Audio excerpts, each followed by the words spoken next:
What is dispute?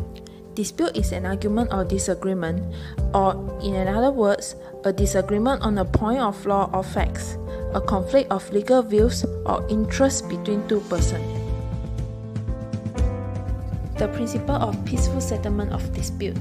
The content of the principle expresses the general obligation of peaceful settlement and the right of free choice of means of settlement.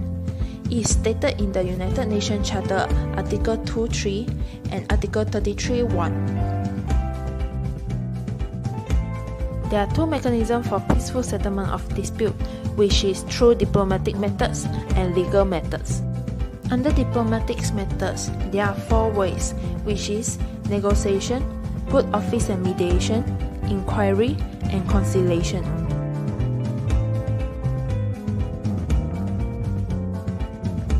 Negotiation is a discussion between interested parties with a view to reconciling divergent opinions, or at least understanding the different positions maintained. Majority of disputes between states in any legal system are settled by direct diplomatic negotiation. Successful negotiation requires a certain degree of mutual goodwill, flexibility, and sensitivity. Duty of the state to enter into negotiation implies from the general obligation of state to settle their dispute peacefully according to Article 2.3 of the UN Charter and the duty listed in Friendly Relations Declaration of 1970, to select such means as may be appropriate to the circumstance and the nature of dispute. As noted by the ICJ in the North Sea Continental Shelf case, the party to a dispute may even be under an obligation so to conduct themselves that the negotiations are meaningful. Specific obligation may arise under a treaty such as Article 283 of the 1982 Law of the Sea Convention, which aims at keeping the disputing parties in contact and requires them to exchange views at any stage of the dispute, and thereafter to implement the final settlement or decision. However, negotiation is not always a good method. This is because a neutral third party seldom takes part in negotiation, and there is no impartial machinery for resolving disputed questions.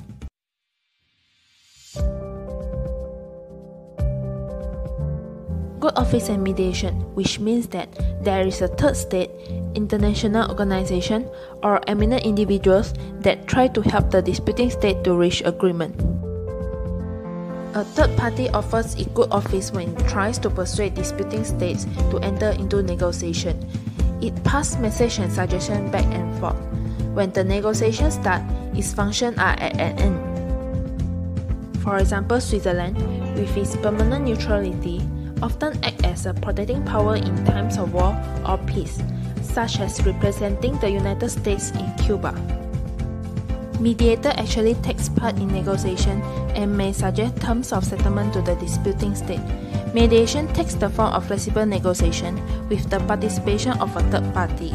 A mediator can provide financial support and other valuable assistance in the performance of the solution agreed upon.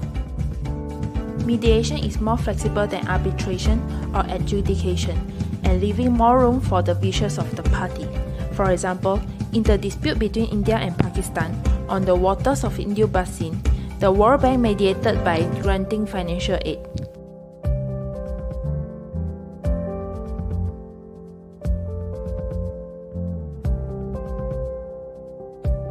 Inquiry as method for establishing facts in international law used in the practice of decision-making of international organizations. Many international disputes turn solely on disputed question of facts, and an impartial inquiry is a good way of reducing the tension and the area of disagreement of the parties.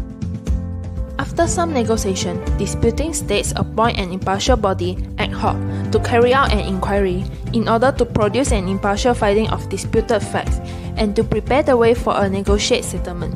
The task of establishing the facts combined with their legal evaluation and making recommendations for the settlement of dispute.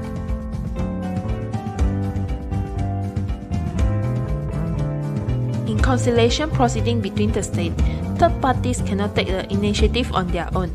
Conciliation is sometimes described as a combination of inquiry and mediation.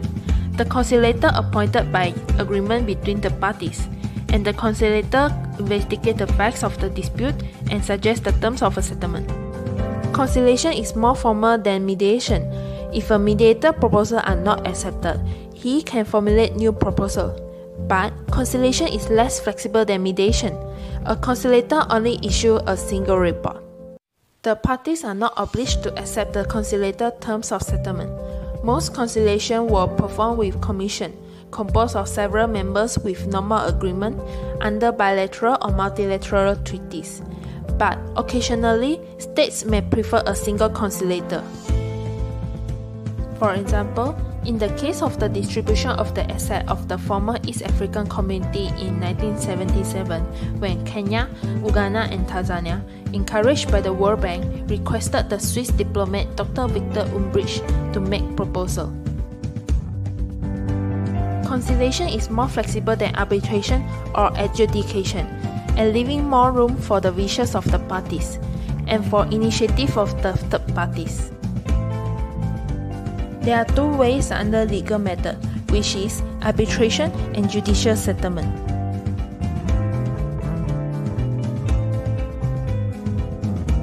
Arbitration is a process used by agreement of the parties to resolve dispute.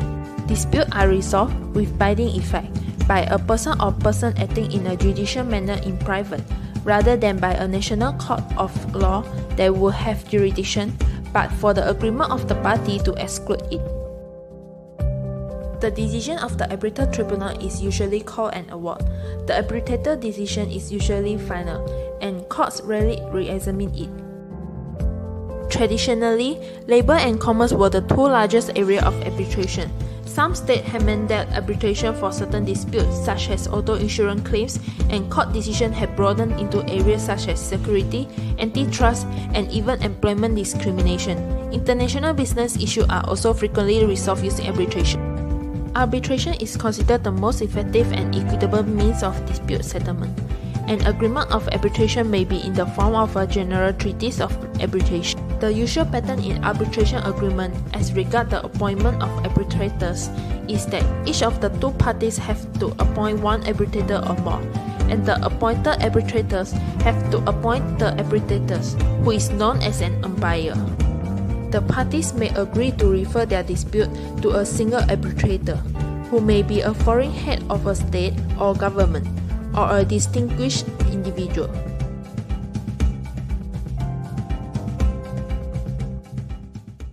Settlement of dispute between states by an international tribunal in accordance with the rules of international law. The international character of the tribunal is in both its organization and its jurisdiction. All members of the United Nations are ipso facto parties to the statute of the court. International tribunals include permanent tribunals, such as the International Court of Justice (ICJ), the International Tribunal for the Law of the Sea (ITLS), the European Court of Justice, the European Court of Human Rights, and the Inter-American Courts of Human Rights, and include ad hoc tribunals such as United Nations Tribunal.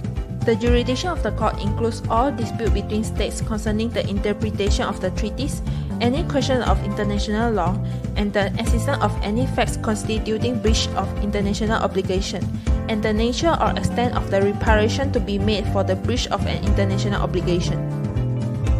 International Court of Justice is the most important international tribunals. It is the principal judicial organ of the United Nations, which established in June 1945 by the Charter of the United Nations and began work in April 1946. The seat of the court is at the Peace Palace in The Hague, Netherlands. The role of the court is to settle, in accordance with international law, legal disputes submitted to it by state, and to give advisory opinions on legal questions referred to it by authorized United Nations organs and specialized agencies. ICJ consists of 15 judges, 5 of it elected every 3 years to hold office for 9 years. Election requires an absolute majority of votes in both the Security Council and the General Assembly sitting independently of each other.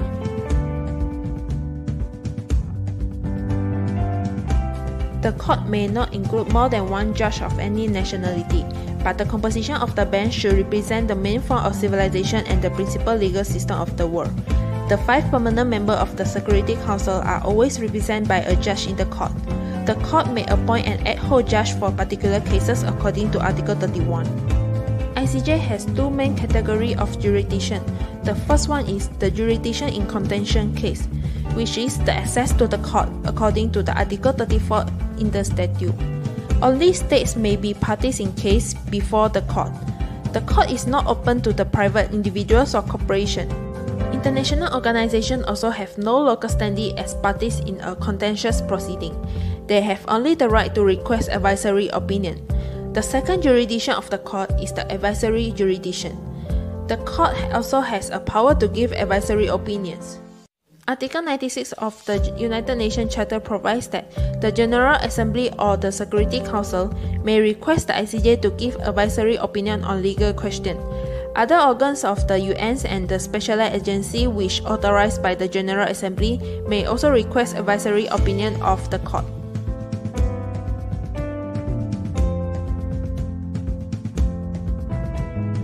After Cambodia gained its independence, Thailand took charge of the Hindu temple in 1954. In June 1962 judgment, ICJ found that the temple is situated in the territory of Cambodia. Then, Thailand is under an obligation to withdraw any military forces from the territory of Cambodia.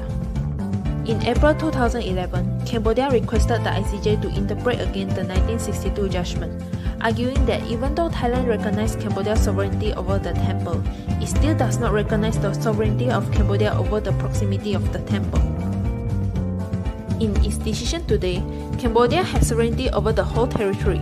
The temple was inscribed in 2008 on the World Heritage List drawn up by UNESCO. In this case, ICJ functioned as mediator in solving the dispute peacefully.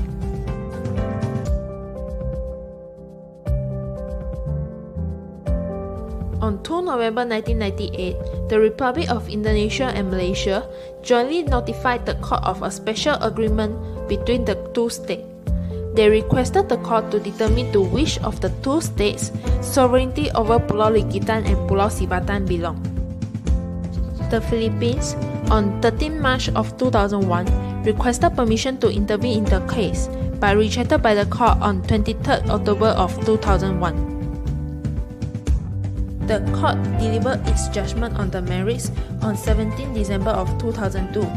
Indonesia asserted that its claim to sovereignty over the island was based primarily on a conventional title, the 1891 Convention between Great Britain and the Netherlands. However, the convention did not constitute a title on which Indonesia could file its claim to Likitan and Sibatan. The court determined this case based on activity evidencing on actual, continued exercise of authority over the island. In the end, Pulau Likitan and Pulau Sibatan belong to Malaysia.